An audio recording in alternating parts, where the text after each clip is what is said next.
That's what I was wondering. All right, we are now live from around the world. So Daniella, thank you for joining. And this is meant to be an interactive conversation, both with the two of us and also the audience. And so audience right now, we do not see your faces, which is up to you as to whether or not you want to show us on your camera or not. But we welcome this to be interactive. If you have questions or conversations, you can bring us and join in the chat. And really what we want to talk about is sort of how can technology and data play a role in strengthening the global food system, making it less susceptible to vulnerabilities, and at the same time be aware that this is not just a tech and data question, this is also a leadership question and a geopolitical question as well. And so that's why I'm honored to be here with Daniella, because you've done a lot of leadership in this space. And I guess I would open up with Daniella with a question for you, which is, if you had to identify 2 to 3 of what are the most important things we could do to make the global food system more resilient, what would be your guidance and recommendation to people as to where we start? The first thing, if you say 2 to 3 things, is we have to recognize that in order to move forward, not backwards, the direction is we're going to have more mouths to feed. And the reason I feel that I have to say that is there's, COVID right now, there are a lot of discussions around food security, and a lot of it has to do with isolationism, which feels good at the moment. Let's keep what we produce. Let's all have cabbages in our backyard and we'll all be fine and share with our neighbors. But the reality is that's not realistic at all. So that's the first thing, is we need to really have a comprehensive discussion with all of those folks who are already in this industry that understand it. And agriculture is a big word. It encompasses a lot, anywhere from farm to fork. That includes the retailers, it includes the production. Many people don't realize that that food is the most important sector for manufacturing as well. The second thing I would say, if we talk about food distribution, which much of this discussion focuses around right now, we have to understand that we need population distribution in order to get better food distribution. And we definitely have a trend, not only in the United States, but globally, where people are moving into the cities because that's where the jobs are. So we have this opportunity right now to pivot and say, how can we do things differently? And so the second important thing is we need to be able to distribute technology evenly across the world in order to get people to distribute evenly across the world and to help our food production. Excellent. And I like what you said, that we have to recognize that this is a question about distribution, not just of food and agriculture, but also of technology and know-how. And that it does require us to think about, possibly how do we redesign both cities and rural areas. And so let's say, and again, this is meant to be a free-for-all conversation, but let's say a social impact fund came to you and said, we'd like to do something maybe, and let's pick a country, let's pick India, for example, and we'd like to do something about redesigning their cities. What would you say they should start thinking about when it comes to food, both in terms of agriculture and how the food is actually brought to bear, but then also the jobs associated with food as well and everything like that? What would be your recommendation if they came to you and said, we have a social impact investment fund and we want to do something in this space? I have a lot of very specific thoughts on that because I've actually worked with India quite a bit, and they have, I don't want to say unique system, but they are unique in when you combine a couple of different factors. First of all, a very large population, one of the largest in the world, combined with a farming system that mostly consists of very small farms where much of the product is commingled. So very often you have issues where there's adventitious presence of contaminants and other issues like that, where let's say you have 100 farmers and 90 of them are acting in accordance to what they need to do in order to export their foods, but 10 are not, and then you commingle those products and now you have a presence of some type of pathogen or carcinogen or anything like that. So one of the problems that I think countries need to address, and not just India, is they need to look at their situation very realistically. And how do they function? How could they function better? And what is the pathway to addressing those problems to alleviate the burdens that are not politicized or political? Fascinating. And thank you for that, because I think that gives some very specific things that can be done. I did see we had Molly, and there is Molly who just joined us. Molly, can you hear us? Yes, I can. Perfect. Excellent. Well, again, this is meant to be a fun conversation about what we can do to address the global food system, tech and data. And I know you and Daniella know each other quite well. And Daniella was just giving thoughts about what we could do if we wanted to address, say, specifically India, but that was just one example. But I'll turn to you, Molly, because I know you've also been looking at this in a global picture. And what keeps you up at night? What has your biggest concerns? You don't want to go there. All right, as it relates to food, how about that? It's a terrifying place. Well, I have for the last 2 or 3 years moved away from global issues to a more domestic frame, realizing that from local to global and global to local, we are so deeply intersected and interconnected that it's really impossible to think or work at one scale without implications up and down the chain. So what keeps me up at night, so I've become a very popular guy as a result of COVID because it's so clear how fragile these systems, it was very clear to me how fragile these systems were before COVID. And I have published a number of things over the years, especially starting about 5 or 6 years ago. I've published 3 reports with Lloyd's of London, the most recent being last year on evolving risk in the global food system, where when one considers the overall space, not just the flow of the material foodstuffs themselves, but the vulnerability of digital information about food, whether it is, again, mirroring the flow of the foodstuffs, we hope, or markets, the devilry that could be perpetrated in this, I've come to think of it as an area of operation in a military sense, is a pretty frightening, it's pretty frightening to red team in that. And I have not ever even let myself really red team. It's just too scary. So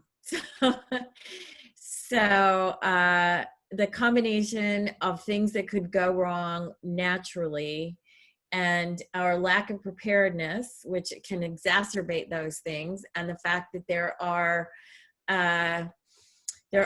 influences in the world that don't wish everyone well, that might, I'm sure the last, several months are not lost on a number of people. Those are those combinations of things and cascades that concerns me the most. I don't think, short of a volcano, we would have, a production failure on a scale that could cause widespread famine. But I can easily imagine combinations of events, any one of which might be considered either low impact or unlikely, that when one aggregates up, just as we did with COVID, following a 12-month period resulting from a weather event in January of 19, that's caused, incredible destruction in the US by virtue of the juxtaposition of a weather event with multiple negative implications on top of a trade war followed by a pandemic. So you're saying we're just going down the little checklist of revelations and we're just now waiting for locusts. Yeah. Yeah. For example, we're not waiting for by the way, got those. Shown up right on we have time, locusts, right? by the way. Actually, I think they are in Africa. Yeah, exactly. Like we have an epic infestation of locusts, right?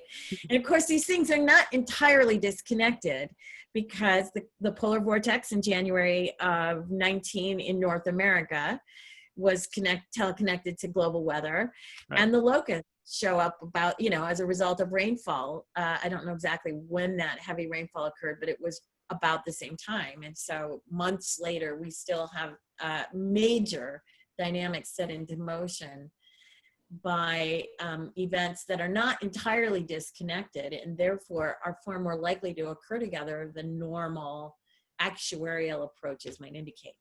I'll stop Excellent. There. Well, it can get much worse. Welcome on board. We're glad you joined. And so I'm now going to turn first to Daniella and then to Molly and say, you both have served in public service and worked with governments.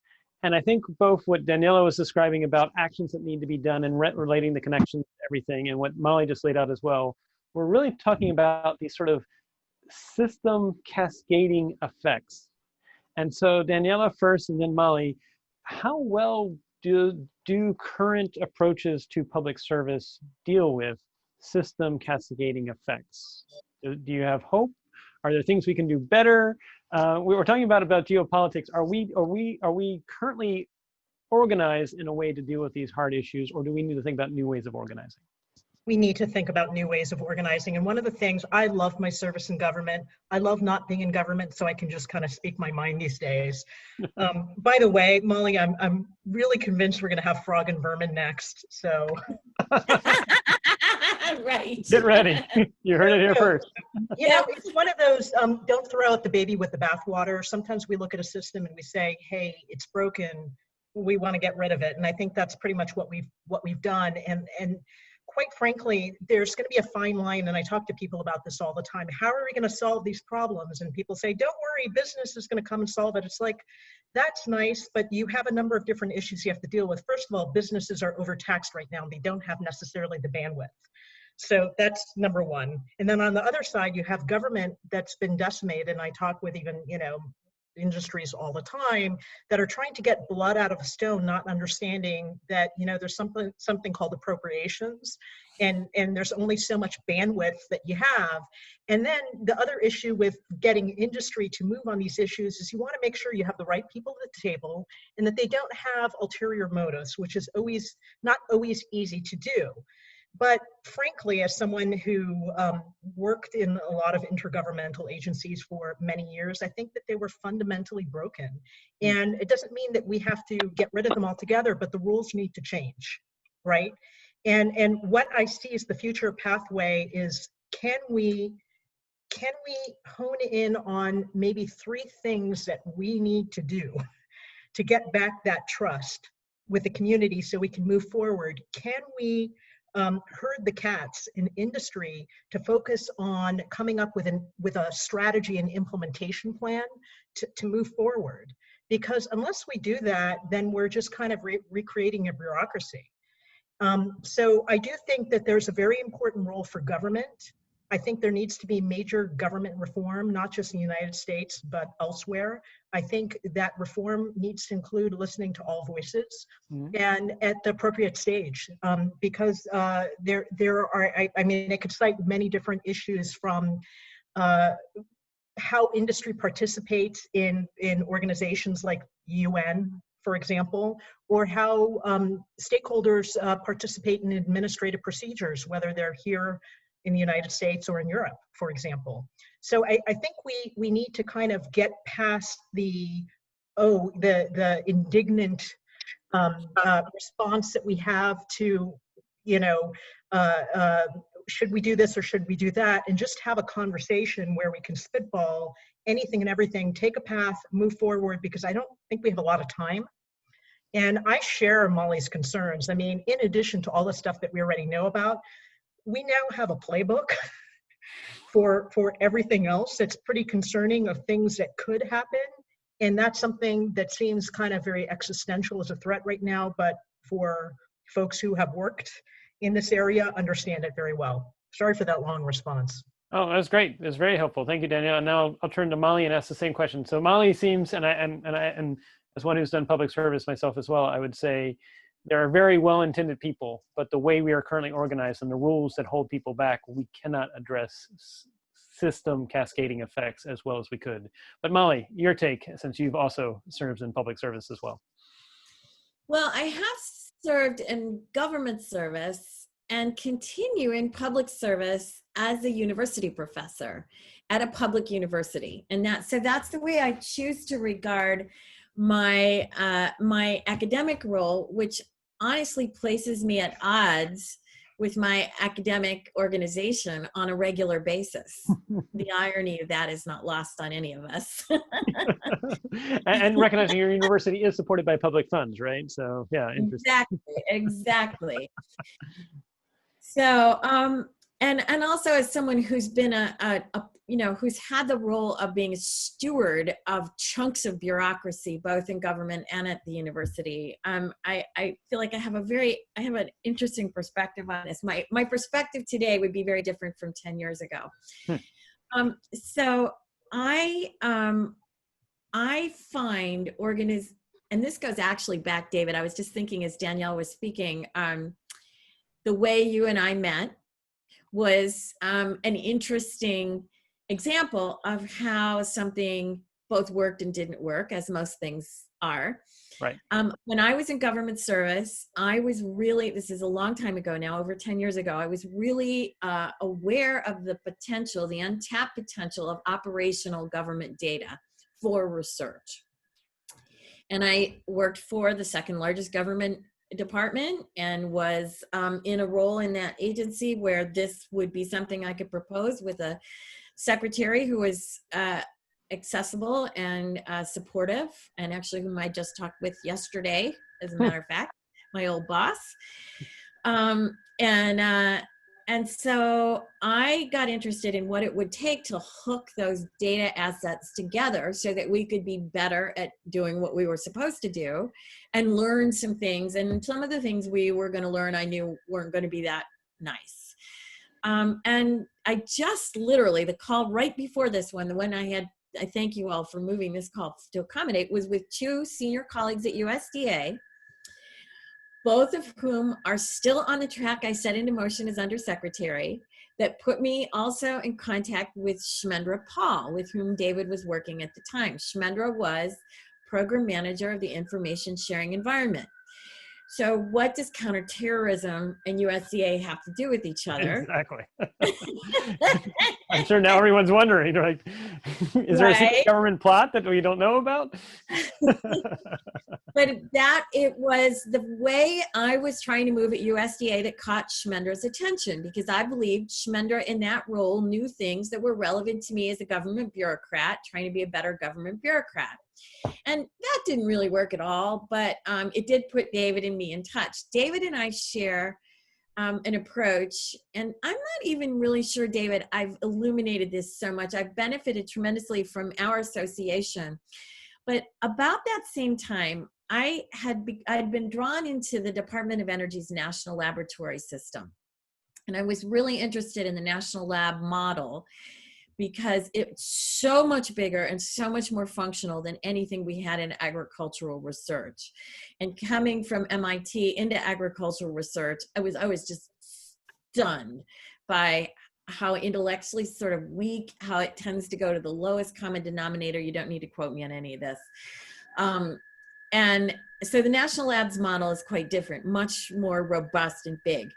But it's National Labs for Energy.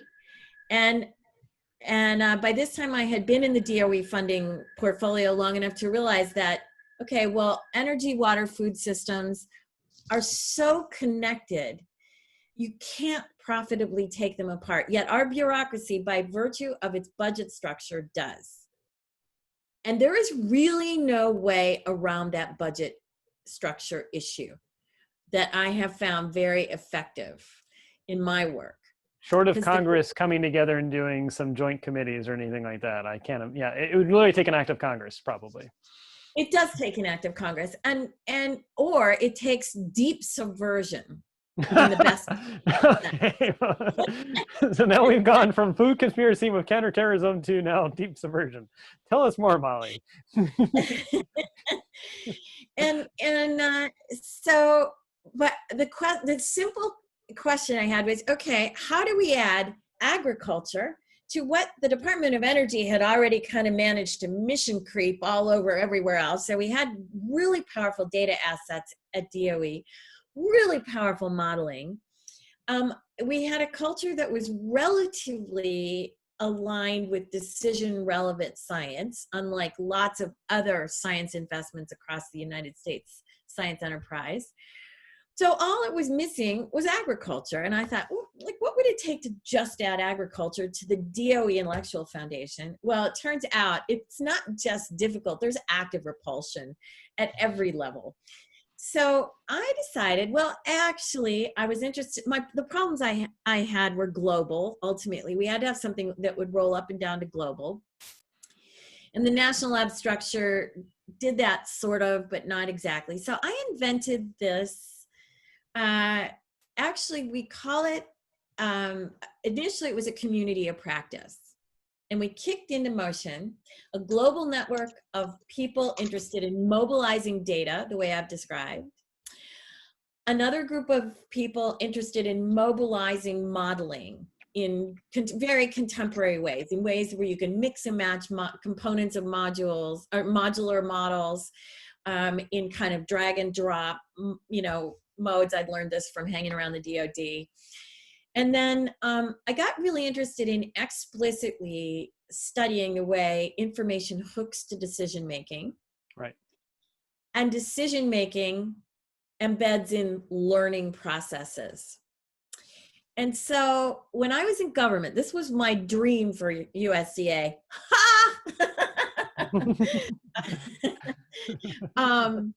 But I was able as an academic. Shmendra said to me as I was leaving government, he said, I want you to stay on the issues you caught sight of in federal service. When you go back to academia, would you consider staying on these issues and seeing what you can do from academia? So I did. So I invented this community of practice and curated it from Oak Ridge National Laboratory under a very wonderful associate lab director who then became lab director at NREL in Golden, Colorado, and who I also just happened to see yesterday. So these are really intimate relationships that have lasted for a decade.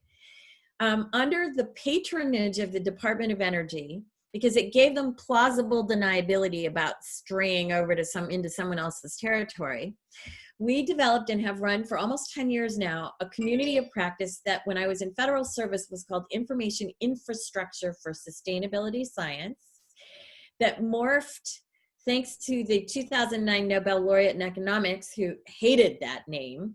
She said, actually what you're building are called knowledge systems. Yep, knowledge systems, which what my PhD was on. Yes. Knowledge ecosystem. So I was that close to. Yeah. And she said, so you've got to call the thing you're doing knowledge systems for sustainability. And I was like, oh, that's so weird. Like none of us technical people know what that means. It sounds super weird, but we'll go with that since you have a Nobel Prize and I don't.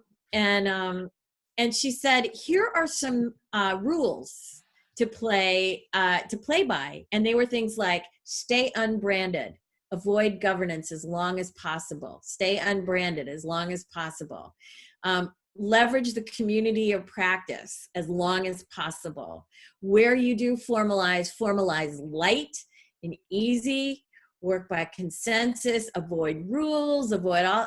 We've run this community of practice that way for 10 years. And the impact of this experiment has vastly exceeded anything else I've ever done.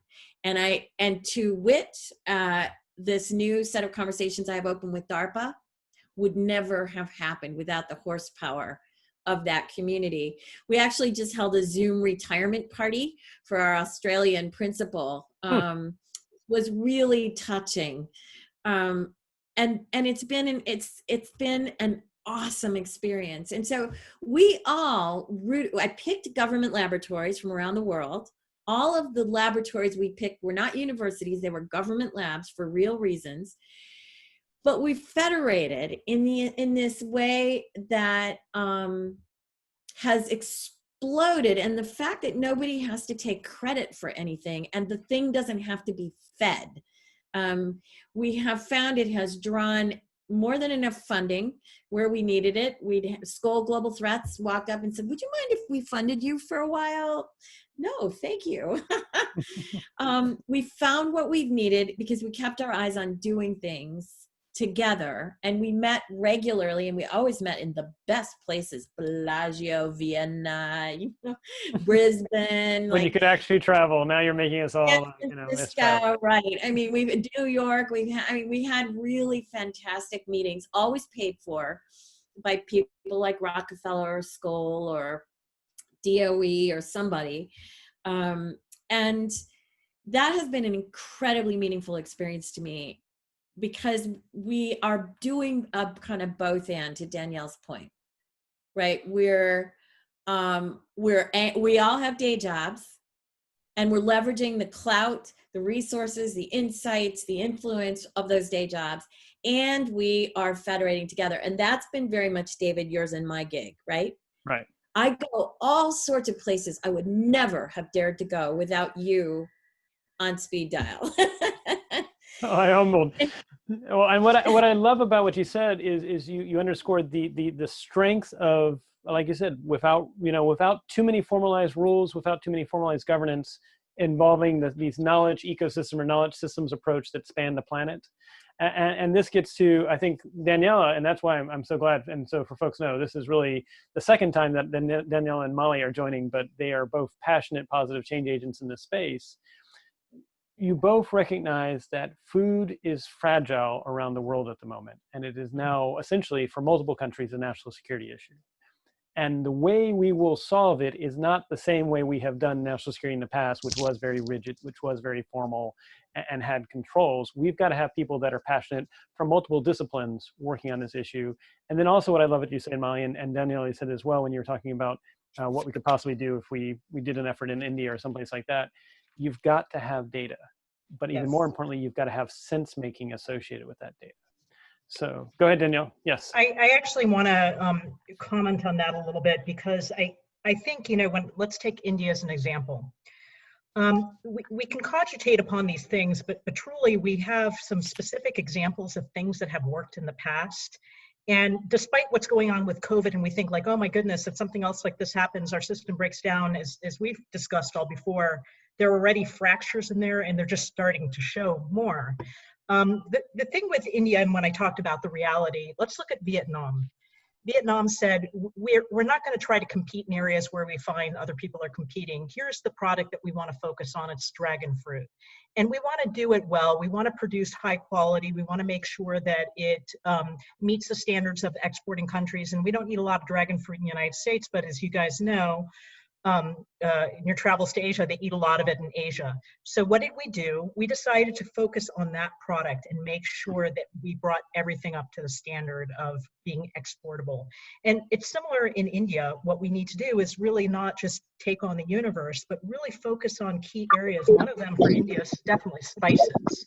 And they have a number of different issues specific to spices that are problematic, with contaminants from the grinders, for example, or pesticide contamination. But it's really technology that's going to help resolve that. They have drones now that are able to address, the different contaminants that might be found in the soil or on the plant itself. So figuring out like where can they be competitive, let's get started there. Pick a few key products, let's do it right. And when you have a success, then more people will want to glom onto that, if that makes sense. So I tend to be a little bit of a business pragmatist when it comes to these issues regarding food security. Because if you can't demonstrate success within a certain period of time, people tend to lose interest. You're right. You have to, and you're absolutely right. Whether it's coming from the private sector or the public sector, we do have to show results. And I think that's what I love about both of you is you're so results oriented and creative when it comes to it. I do want to, however, recognize that we're about 30 minutes in and we can have questions from the audience. Does anyone, I basically what I'd recommend is if you have a question, you can either ask it in the chat or you can turn on your camera. I see Andrew has his camera on, so I don't know if that means you have a question or not. I'll turn to you and see if you have a question. No, I'm sorry. I just arrived. I was doing a mentoring session with my team. So no worries. No, it's okay. Let me listen, and I'm sure I will have something. Sounds good. I'm very interested in the nexus between security and food security, because we're seeing it in all of the pilot markets that we're working in right now. Well, and you have two of the forerunners that have been thinking about this probably each for about a decade. So glad you could join us. I will see in a case real quick if anyone else has any questions real quick. Otherwise, we will keep on going. And if you have a question, just raise it in the chat and we'll jump to you. But I think this does set the stage to where we talked about the intersection between security, national security, public safety, and food. And I think that's something that again, both Molly and Daniela, you've been carrying the flag on for so long, and I know just even a year ago, knocking in the door of certain places, they would just not hear it. They just did not understand it. And of course, now it's been made, the light has been shown, as Danielle said, on these existing fragilities. So, but recognizing that we need to think about what and I do think, Diego, I think you've got some echo. Someone's got an echo on one of their phones. But anyway, I don't know, Peter, if you can do muting. Thank you. With that said, I think what we need to think about is how we go about doing this. And I think if I could sort of pull from what I've heard from both Danielle and Molly real quick as a moderator, and then go to questions for each of them, is I've heard that you need to first think about how do you get data to begin to make sense of things? And it's got to be data from a large variety of places, that if you limit where you're coming from with the data, you may miss things that are connected, you may limit your solutions to the problem, and you may have a systemic failure. And then two, then what do you do to make sense of it? What's the sense making? We would use the word intelligence, but I know the word intelligence in some places has a loaded term, so we won't use the word intelligence, and so we'll use the word of sense making. And then finally, how does that translate to results? How does it get to action? And to make this real for people, think about what happened with the Fukushima nuclear disaster. It wasn't the fact that there was a tsunami. The engineers had already planned that if a tsunami happened, they could actually deal with it. The challenge was there was a tsunami that then also resulted in a loss of power, that then made it so they could not bring water into the radiated rods, that then led to the hydrogen off-gassing that caused the explosions that then caused other problems. And it's that sort of sequence of events where we are now facing similar things when it comes to the food system. That yes, for any one event we're probably prepared for, but as we were talking about earlier, these cascading system failures, that's something that we're actually missing. So now that said, before I go back to Danielle and Molly, I see that I think it's Tanja has a question that relates to food and energy as well as data uses in real business. So if you want to ask your question, that'd be great. Yeah, just very quickly. So I do work for the German government, and in 2016, we had a very long conversation on the food-water nexus combined with energy. We called it the Nexus Study 2016. We entered it into everything. However, then the SDG happens. And we all know that water was taken away out of a whole lot of the other areas. So we had a little bit, while I felt that we've done a big step towards showing those interlinkages, I felt within the SDG process, as much as I love the SDGs, we went back into little boxes, because when you contribute, at least with government funding, to one SDG, it's hard to claim that you also contribute to the other. We have the same, by the way, in climate change. If I do a climate mitigation project, I cannot count it as a climate adaptation project. That's totally ridiculous. That means I have a power plant that I make hurricane resistant, but I have to decide, and I cannot apply for both funds. Actually, it may even disqualify me. Anyway, so I just want to understand if the conversations that I've very much shared, if that nexus that you were describing, if you saw it decreasing internationally the same way I've seen it decrease in what is our international policy, our meaning Germany. Secondly, so if you see that that's more a global thing. And the second question I do have is a far more practical one. In some of the deep dives here, when we had very esteemed business practitioners, I was almost a bit scared when they told me how they take the decision. What I felt was that they were talking to some procurement agent that has a feeling on product A or B going up in price or going down in price. So that is really a little bit in rejection to what I just heard, data uses, importance of data, and you do.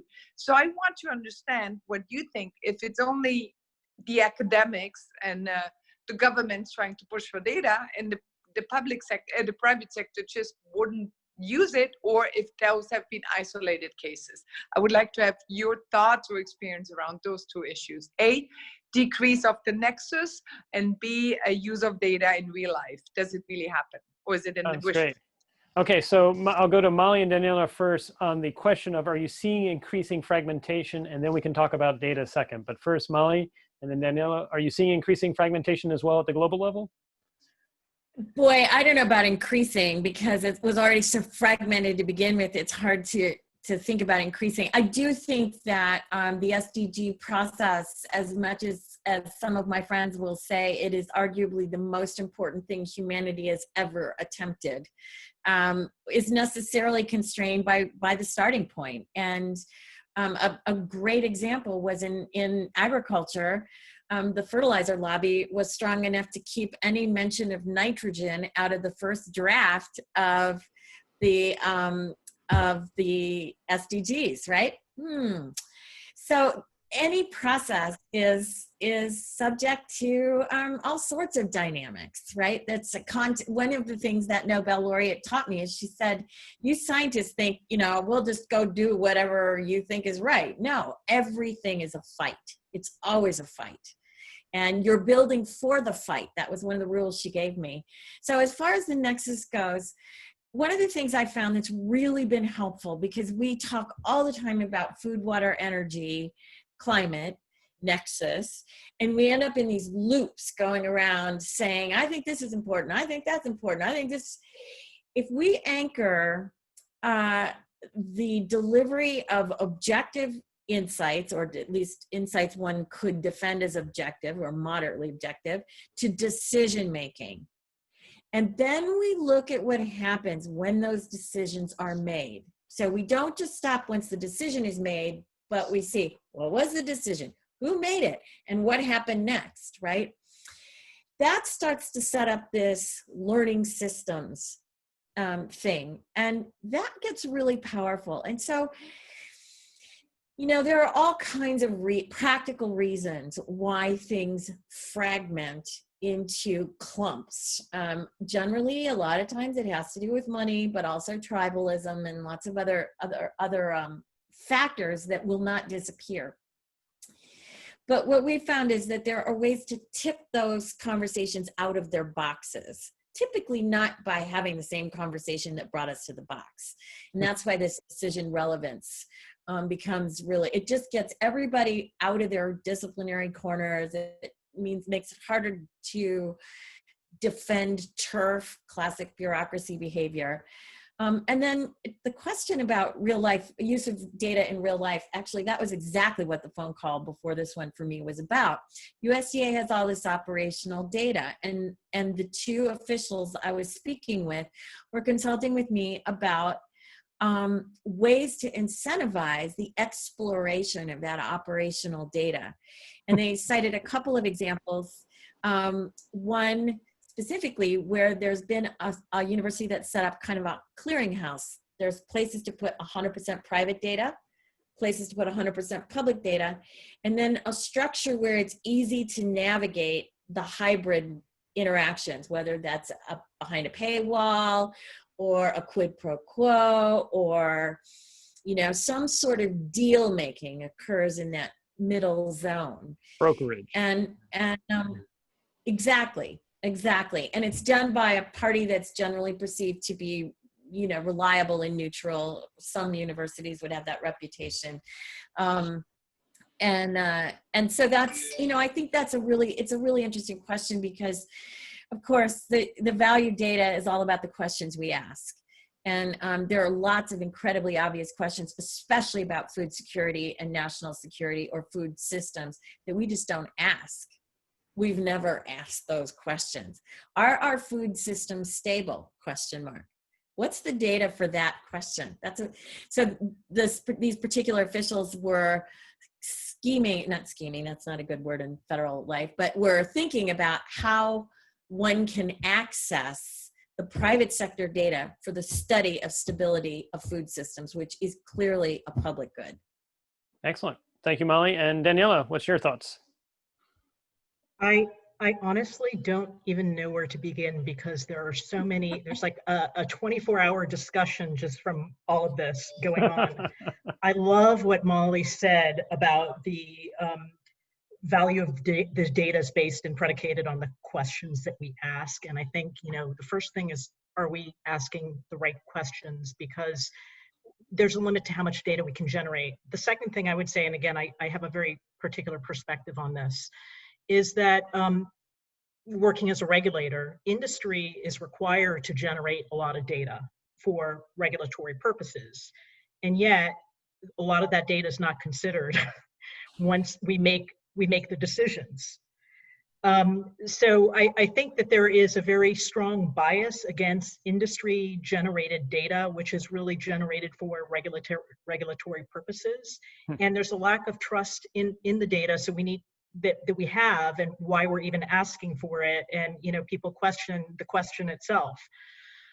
So this is a very thorny issue when we talk about these like stacked events. I'll be frank with you, the general public can't understand that at all. Even folks who are in the industry, it's beyond either their bandwidth or it's beyond what they need to do at the very moment, because what they don't realize is they're already deep in crisis. Mm-hmm. I think this entire industry, if we take a step back and look at this from 50,000 feet, we're all in crisis. So we have to deal with it from a crisis standpoint, which is we need to invest more in transparency first and foremost, set the stage, and communication, so that when we're ready to ask that question, people are ready to listen and they're ready to trust experts like Molly on what it is, what kind of data, and you, David, that we actually need to resolve that issue, because none of that's there right now. Does that make sense? Oh, it makes a lot of sense. And I think it resonates with conversations we've had that there is, I mean, in open societies and societies that separate their public and private sector, that's both a strength, but it's also a source of division. And so what we need to do is be very transparent about focus purposes as to why we're bringing together data, respecting that some data is not going to be open data, some is going to be proprietary or intellectual property or private data, and then having sort of involvement of an oversight board combined with the ability to say, there may be a time where we say this data is forgotten after 60 days or after 90 days or something like that. It does not need to be retained forever. But then the other question about how does this translate into leadership, I think both of what both of you were saying, and I would add myself, is you need to recognize that fundamentally this is a human process. And so, you know, we're not replacing it with machines that do exactly what the data says. They're going to do compromises and things like that. But what the best value of data, in my opinion, is it's not necessarily that it tells you what to do. The best value of data is to illuminate what additional questions you should be asking or considering that you're not asking. Yep. And I think that's something that people need to ask is what other questions should we be asking about the food system now, so we can either A, get out of crisis mode, or B, we can avoid an even worse crisis going forward. I think Andrew has a real quick question, so we'll go to Andrew now. I actually, now I'm ready. Thank you. Sure. So a lot of this is great, and it sounds very World Banky, and I used to be at the World Bank, so I totally get it, right? But it's big think with big players and big institutions in mind. 99.9% of all humans don't know that the SDGs exist, right? And won't and shouldn't, and it doesn't matter, okay?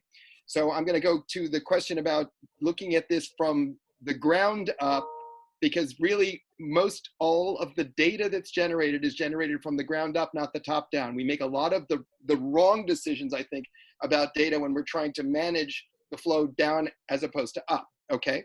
So I'm thinking about this in the context of conflict, because when I was at the bank, I worked in the post-conflict unit a little bit, and also we're working in parts of the world that are, like a lot of developing nations, have places where some parts are stable, some parts are less stable, right? One of our pilot markets right now is Colombia. There are places that are being decommissioned. Those places that are being decommissioned or coming out of conflict are disproportionately agricultural. Okay, they're not. No one's going to put a big factory there, right? And so your real choices are between licit crops, illicit crops, or migration, right? And so this nexus between the productivity of agriculture, the ability to get goods into the market, and social stability is a really substantial one. So what I'd like to drop in is this idea that I think that if we're not capturing data from the ground up, and if we're not looking at it with that lens on it, none of the policy making is going to be worth the damn. We need to figure out, and then to the recent part of the discussion where we're talking about whose data is it, and data privacy and things like that. It has to be something that is actionable so that the people who are contributing in the data benefit from it, right? If we do that correctly, then it'll be obvious, you know, if the data that I'm contributing is, hi, I'm here, come pick up my crops, I'm more than willing to share that data with you because I'm a beneficiary and you're a beneficiary.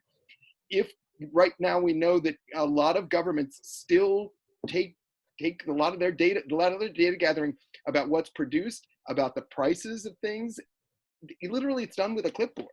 Right. And agents that go out, and we're going to have to move around that. We're going to have to try to get people on platforms so that they are willingly sharing some of their data, or else we're going to have a hard time doing any of the kind of policy making that you're talking about to keep the system safe?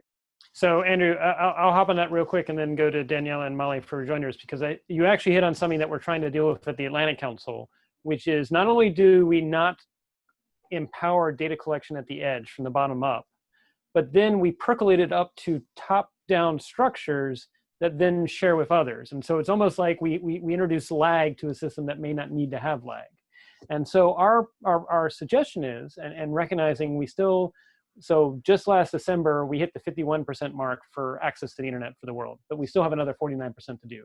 Although mobile phones and smartphones, much more available around the planet. Could we think about a system that, while it respects privacy and respects intellectual property, essentially instruments the planet for food in terms of where food's being produced, where can it be transported, where is it needed? And this is actually available to everybody. So it's not just going up to government on a clipboard, it's actually available to everybody in some respects. It's this idea of this data trust or this data commons that both Daniella and Molly were talking about, and Daniella said it's about being transparent. And so in some respects it says if government wants to get involved, great. But if local communities want to use it and not have to be involved with government, great. If industry wants to be involved with, great. But we are instrumenting the planet to make this data available to everybody at the edge on different things that matter. And we're involving local communities almost to be stewards or ombuds to make sure the right data is being collected in context and it's not being misused.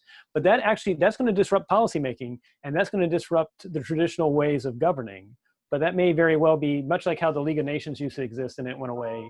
This might be what we need to do next. I would just suggest that we are making it maybe more complex than it needs to be. Right. If we drive it out of the back, and that's what we're trying to do with Agromobile, is give people the power to put their own products up. They're driving it, right? Yes. Yeah. And then it will be obvious to them that they're not, that they're actually monetizing their own data because it's part of the supply chain. 100%. So I think definitely in agreement. Daniella, I don't know if you have any quick rejoinder on that, and then Molly. I first of all have to say, Andrew, I adore that question and all of your comments. I think you're so spot on. What we tend to do as bureaucrats is superimpose the system on everyone. We need to look for practical solutions. Tell me what you have, and we'll figure out a solution from that. Let's start with what you have. What are your resources? I mean, we live a little bit in a utopia in the United States based on not just our geographic isolation, but the way our waterways work and our ports and all sorts of other things that will give us a leg up on just about everyone. But how can we help these countries? How can we help Bananas and Belize? Tell us what you have. Let's work with that. And I guess you're working with Agromobile, which I love what you guys are doing. And I think that's just fantastic. You're spot on. Excellent. Thank you, Danielle and Molly. Any quick rejoinder as well? Yeah, actually, I really living this story right this second. Under the COVID crisis, we saw all these massive breaks in supply chains that were just insane, right? I mean, just completely sickeningly insane.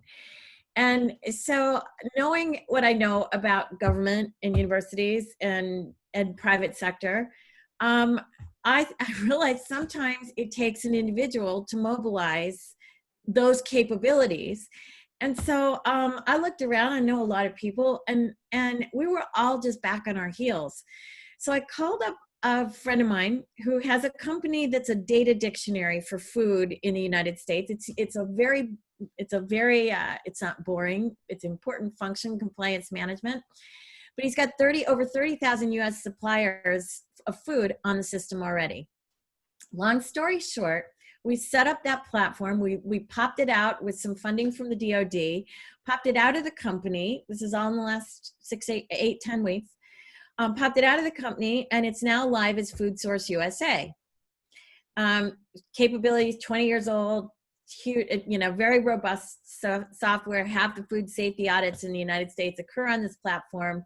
We just simply repurposed it to direct COVID dollars to failing agricultural supply chains to purchase food for diversion out of retail into food assistance. Boy, is that ever a simple idea. The first transaction, we had 18 people on the call. It blows the mind of a lot of different people for a lot of different reasons. For food assistance, for example, because it's not a donation system and it can be viewed as threatening donation systems, We have actually, we get very mixed reactions, mostly positive, but there are a few people who perceive this as very threatening, the business model of food donations in the United States. But it's gone live, it's working at scale. We're starting to see COVID dollars being spent we're just graduating from 7 to 8 figures. And it's been this interesting alliance of individuals from a company, me, I'm university, and then some trade associations, along with food banks and government. And we just did exactly what Daniella said. We just rolled up our sleeves and solved the problem. And I've gotten yelled at a few times, but you know, I can always hang up the phone. It's a nice thing about remote work. And Zoom is not working, disconnect. You know, everybody involved's gone a bit further out than their organizations are necessarily entirely comfortable with, but we've done it from crawl, walk, run, and we're really in the walk stage now, heading to the, in the walk stage. And that's why I was talking to Secretary Vilsack yesterday. Because he believes this is a really important way for the next $1.8 billion that the USDA is putting out to purchase food for needy Americans, should be on a platform that allows this kind of transparency, but it's very disruptive. Transparency cuts 2 ways. So right. So sometimes we'll politics do not like transparency. So yeah, exactly. So real quick, we have a quick comment from Robert, and then I think we have one more question. So Robert, go ahead. Thanks. Well, a couple of comments. Really, one is I've spent about half my 30-year career, see the gray in the beard, in either Capitol Hill or the executive branch, and half of it in private industry. And I think one of the things that I learn every time through the revolving door about the other side of the table comes down to the data that business generates beyond what they report to regulators. Successful businesses are in the business of knowing their customers, of knowing their marketplace. And I think as a mentor and moderator of some of the earlier sessions, we've heard some folks in industry who clearly know their industry very well.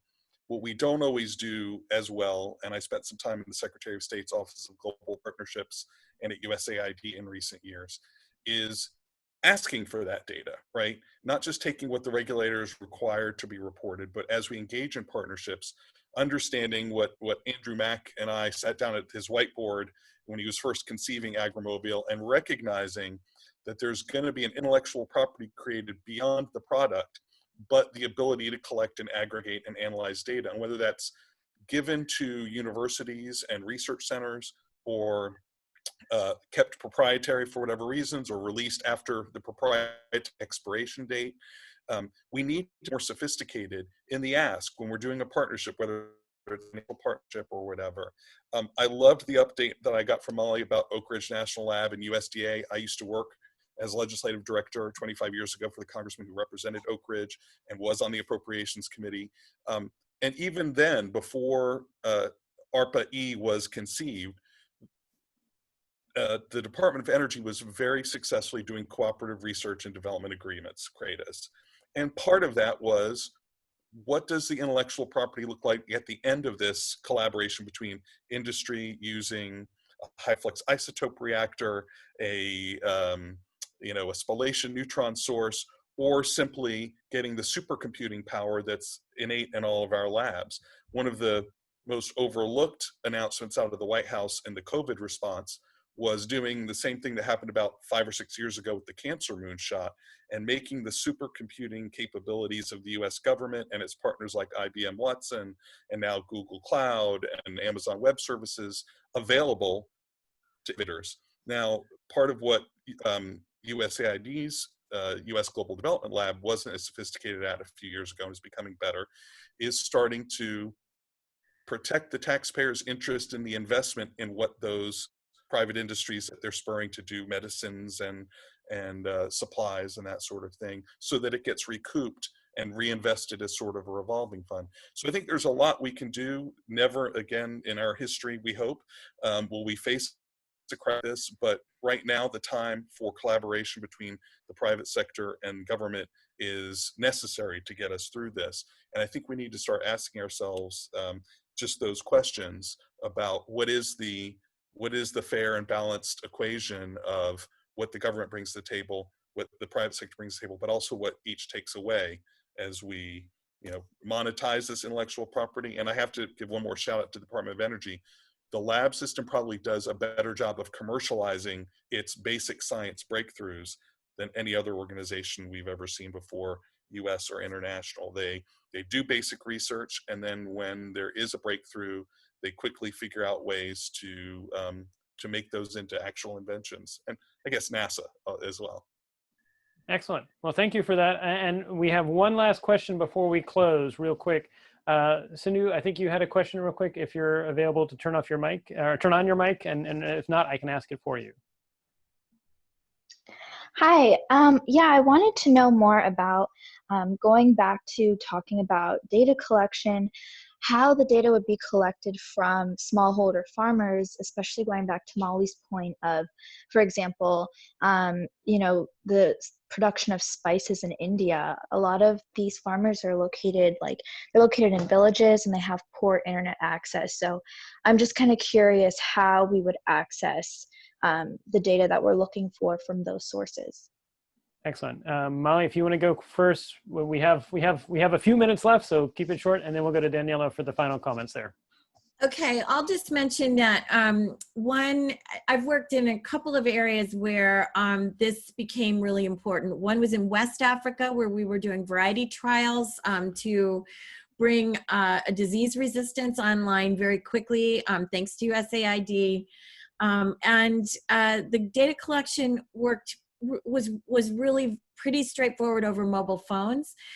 Another system that's really worth looking at is a system in Mexico called Masagro.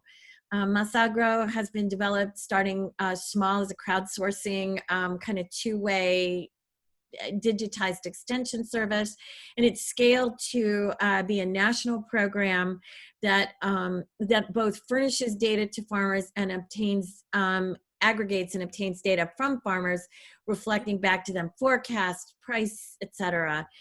So those are the kinds of two-way crowdsourced systems. One of the things that I know, at least in the Masagro case, people do worry about is these systems do open up vulnerabilities. And it is always incredibly important to think about sovereignty, any of the ordinary concerns that the crisis mappers, the crowdsourced crisis mappers pioneered for us. Any type of data collection system like that needs to be scrutinized in light of the vulnerabilities that are created by virtue of its implementation. Thank you, Molly. And Daniella, you get the final thoughts on that question there. It was a great question, and it kind of captures a number of different concepts that we've been talking about right now, because you take India, and in the spice issue, clearly it's a very important commodity for export, and there is no one size fits all.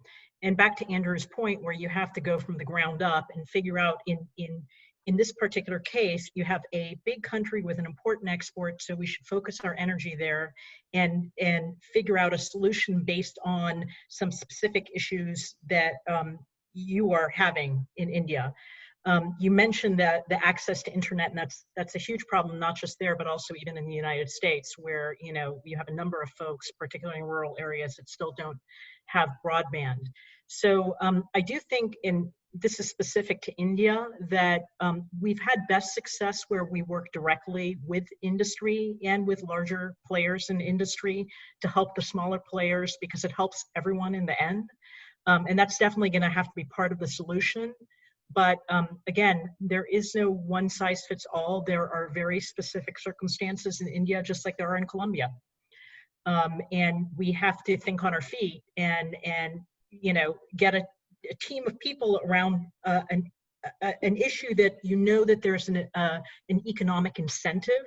And I think that's the one other thing that, part of in this common thread in this conversation, you're only going to get folks to move if there's an economic incentive behind it and you can demonstrate it. Very well said. I want to thank you both, Daniella and Molly. This was a fascinating conversation. Also want to thank Peter for hosting us. I will say for anyone that has additional questions or comments that you would like asked or like to provide, or if you'd like to do something that sort of is in keeping with what Daniella and Molly were talking about here as an initiative going forward involving data at the edge and what we can do to make the global food system more resilient to threats, email Peter. He knows how to reach us, and we are here to serve. Thank you again, Peter. Thank you very much for being on. Take care all. Thanks Again, Molly and Danielle. everyone. Bye-bye. Thank you. Bye.